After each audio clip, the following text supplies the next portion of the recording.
Welcome back, everybody. The big game is upon us, and we have teamed up with Tyson. We're gonna make game day smoked chicken wings. Let's give it a try.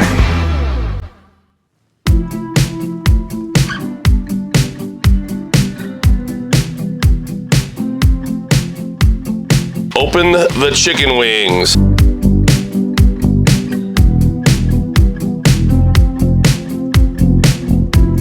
It's game day, so lots of wings. You can use your favorite barbecue rub. I picked one out of our pantry that I like using for chicken. Even distribution over the wings. Don't be shy. I always say you want to use plenty of product. Give those a flip and on to the second side. Same thing. Make sure you get really good coverage. Grab those seasoned wings, put them on my pellet grill rack. Over to my Blackstone 900 pellet grill. Always like to use a smoke tube when you're using a pellet grill because it helps to augment the smoke. Then I'll blow it out.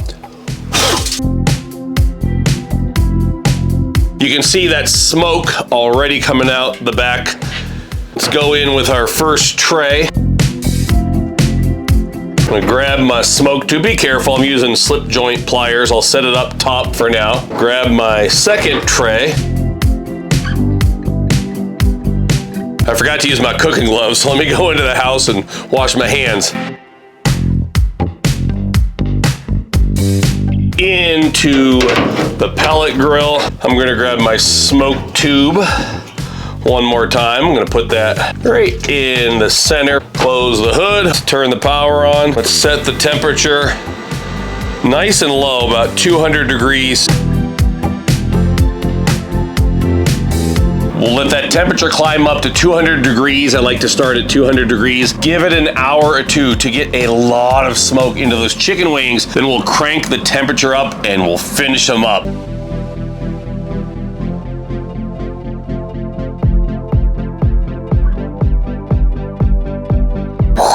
It's been about 2 hours, give or take. I wasn't timing. You can see we're holding steady at 200 degrees. Let's check out the wings.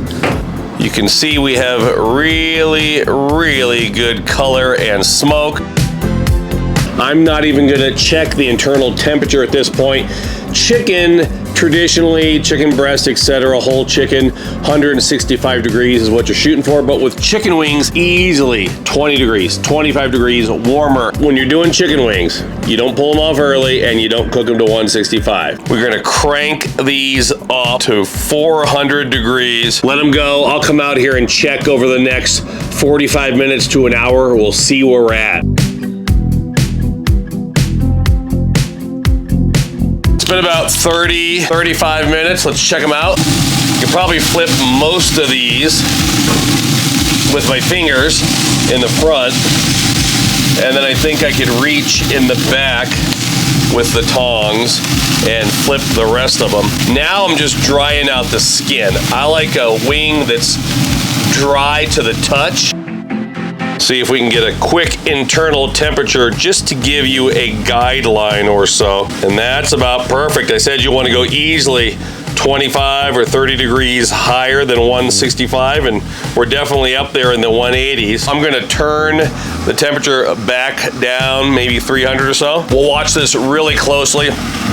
My guess is in the next 10 to 20 minutes, they should be cooked to perfection. Back for the attack. I think we're done. Don't ask me how long it's been. Maybe 3.5 hours. So much of it is gonna depend on your temperature. When I cranked up to 400, that cooked the wings, but then I noticed the skin was starting to burn a little bit, so we went down to 300. There's room for variation in there. You can go 300, 325, move them up and down. As a rule of thumb, that total process, 3 hours, but maybe up to 4 hours. Depends on how crispy you want the skin. But I think we are ready for the reveal.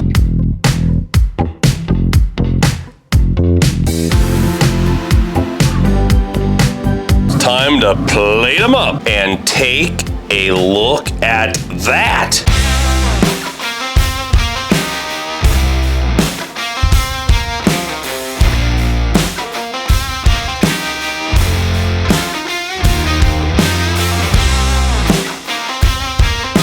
think one of these two is calling my name. Oh my, man. Skin is nice and crispy. Let's give it a try.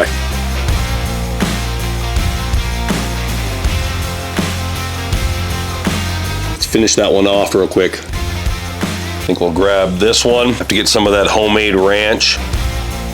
Have to go in for extra ranch. And there you go, giant platter of wings. Big shout out to our friends at Tyson for partnering with us and helping me to make this big platter of big game wings. So darn good. I'm gonna get this recipe for smoky wings up at blackstoneproducts.com. Make sure you're watching all my friends on the Blackstone Network. And until next time, this is Todd. I'm saying praise the Lord and pass the wings.